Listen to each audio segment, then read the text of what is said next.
Top quality और consistent performance के लिए सिर्फ सिल्वर पंप नाम याद रखना। ಇನ್ನು ಹಾಸನದಲ್ಲಿ ನಾವು ನೋಡ್ತಾ ಇದ್ದೀವಿ ದಾಖಲೆ ಪ್ರಮಾಣದಲ್ಲಿ ಜನ ಸಾಯ್ತಾ ಇದ್ದಾರೆ.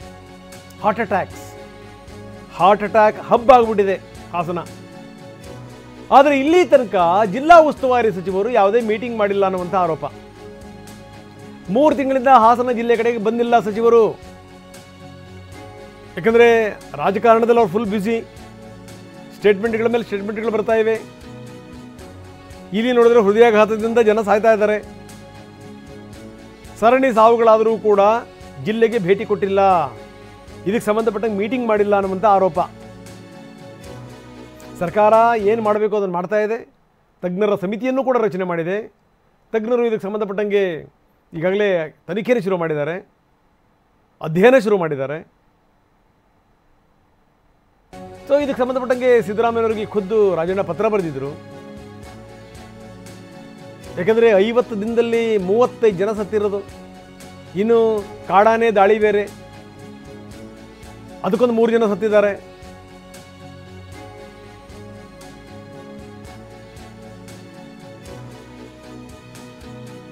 ಹೀಗಾಗಿ ಹಾಸನ ಜಿಲ್ಲೆಯಲ್ಲಿ ಒಂದೆರಡಲ್ಲ, ಹಾಸನ ಜಿಲ್ಲೆ ಉಸ್ತುವಾರಿಯ ಸಹವಾಸವೇ ಬೇಡ ಅಂತಾರೆ ರಾಜಣ್ಣ. ಸಿದ್ದರಾಮಯ್ಯನವರಿಗೆ ಖುದ್ದು ಪತ್ರ ಬರೆದಿದ್ರು ಸಹವಾಸವೇ ಬೇಡ ಅಂತ. ಈಗ ರಾಜಣ್ಣವರ ಮೇಲೆ ಇದೊಂದು ಆರೋಪ.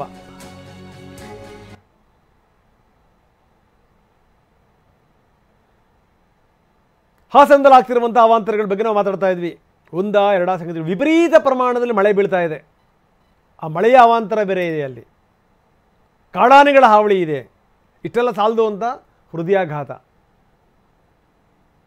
ಸಣ್ಣ ವಯಸ್ಸಿನವರೆಲ್ಲ ಸತ್ತು ಹೋಗ್ತಾ ಇದ್ದಾರೆ. ತೀರಾ 20 ವರ್ಷ, 18 ವರ್ಷ, 30 ವರ್ಷ,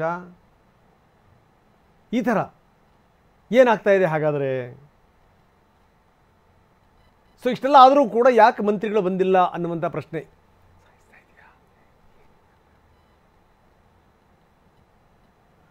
ಖುದ್ದು ರಾಜಣ್ಣವ್ರನ್ನೇ ನಾವು ಸಂಪರ್ಕ ಮಾಡಲಿಕ್ಕೆ ಪ್ರಯತ್ನ ಪಡ್ತಾ ಇದ್ದೀವಿ.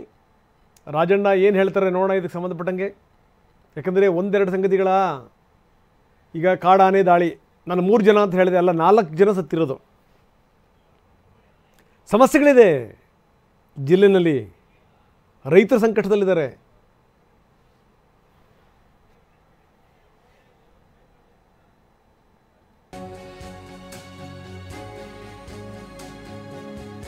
ಇನ್ನು ಹೃದಯಾಘಾತದ ಪ್ರಕರಣಗಳು ಇವತ್ತು ಅಥವಾ ನಾಳೆ ರಾಜ್ಯ ಸರ್ಕಾರಕ್ಕೆ ವರದಿ ಸಲ್ಲಿಕೆ ಆಗುತ್ತೆ. ಅಂತಿಮ ವರದಿ. ನ್ಯೂರಾಲಜಿಕಲ್ ಸಮಸ್ಯೆ ಬಗ್ಗೆ ಅಧ್ಯಯನ ಬಾಕಿ ಇದೆ. ನ್ಯೂರಾಲಜಿಕಲ್ ಸಮಸ್ಯೆ ಅಂತಂದರೆ ನರರೋಗಗಳು. ಅಂದರೆ ನಾವೊಂದು ಮಾತನ್ನು ಹೇಳ್ತಾ ಇದ್ದೆ, ಯಾರು ಹೆಂಗೆ ಸತ್ತರೂ ಕೂಡ ಬಹುತೇಕ ಕೇಸ್ಗಳು ಹೃದಯಾಘಾತದಿಂದ ಆಗಿರ್ತವೆ. ಯಾಕಪ್ಪ ಅಂತಂದರೆ, ಸಪೋಸ್ ಈಗ ಬ್ರೇನ್ ತುಂಬ ರಕ್ತನೇ ತುಂಬಿತ್ತು ಅಂತ ತಿಳ್ಕೊಳ್ಳಿ, ಬ್ಲೀಡ್ ಆಗಿಬಿಟ್ಟಿತ್ತು ಅಂತ ತಿಳ್ಕೊಳ್ಳಿ, ಒಂಥರ ಬ್ರೇನ್ ಡೆತ್ ಥರನೇ. ಆದರೆ ಹೃದಯ ಇನ್ನೂ ಬಡ್ಕತಾ ಇರುತ್ತೆ, ಸರಿಯಾದಂಥ ಸಂದೇಶಗಳು ಹೋಗಲ್ಲ. ಎಷ್ಟು ಹೃದಯ ಬಡಿಬೇಕು, ಏನು ಎತ್ತ, ದೇಹದ ಬೇರೆ ಬೇರೆ ಅಂಗಾಂಗಗಳಿಗೆ ಅದರ ಸಂದೇಶ ಹೋಗಲ್ಲ. ಯಾಕಂದರೆ ಬ್ರೇನ್ ಡೆಡ್ ಆಗಿರುತ್ತೆ. ಆವಾಗ ಹೃದಯ ಎದ್ವಾ ತದ್ವಾ ಬಡ್ಕೊಳ್ಳುತ್ತೆ, ಕೊನೆಗೆ ಒಂದು ಸಂದರ್ಭದಲ್ಲಿ ನಿಂತು ಬಿಡುತ್ತೆ, ಹೃದಯ ಸ್ತಂಭನ ಆಗುತ್ತೆ. ಅದೇ ರೀತಿ ನೀವೇನು ಲಂಗ್ಸ್ ಸಮಸ್ಯೆ ಇತ್ತು ಅಂತಂದರೂ ಕೂಡ ಹೃದಯಾಘಾತದ ಮುಖಾಂತರನೇ ಜನ ಸಾಯೋದು. ಅಂದರೆ ಇದಕ್ಕೆ ನ್ಯೂರಾಲಜಿಕಲ್ ಸಮಸ್ಯೆ ಕೂಡ ಇರಬಹುದು, ನರದ ಸಮಸ್ಯೆಗಳೂ ಕೂಡ ಇರಬಹುದು ಅನ್ನುವಂಥದ್ದು. ಬರೀ ಹೃದಯಾಘಾತ ಅಂದರೆ ಬರೀ ಹೃದಯಾಘಾತದಿಂದ ಸತ್ತರು ಅನ್ನುವಂಥವ್ರು ಇರಲ್ಲ, ಆ ಸಂಖ್ಯೆ ನೋಡಿದ್ರೆ ಕಡಿಮೆನೇ ಇರುತ್ತೆ. ಯಾಕಂದರೆ ಅವರಿಗೆ ವಂಶ ಪಾರಂಪರ್ಯದಿಂದ ಬಂದಂಥ ಏನೋ ಸಮಸ್ಯೆಗಳಿರಬೇಕು. ಹೃದಯದ ಕವಾಟ ಇದೆಯಲ್ಲ, ಅದು ಸ್ವಲ್ಪ ಗಡುಸಾಗಿರಬೇಕು, ಅದು ದಪ್ಪ ಆಗಿರಬೇಕು, ಆವಾಗ ಮಿಡಿತ ಸರಿ ಹೋಗಲ್ಲ, ಈ ರೀತಿಯ ಸಮಸ್ಯೆಗಳು. ಅಥವಾ ಏನೋ ನಾಳಗಳಲ್ಲಿ ತೊಂದರೆ ಇರಬೇಕು, ಹೃದಯ ನಾಳಗಳಲ್ಲಿ, ಹೃದಯದಲ್ಲಿ ತೂತಿರಬೇಕು.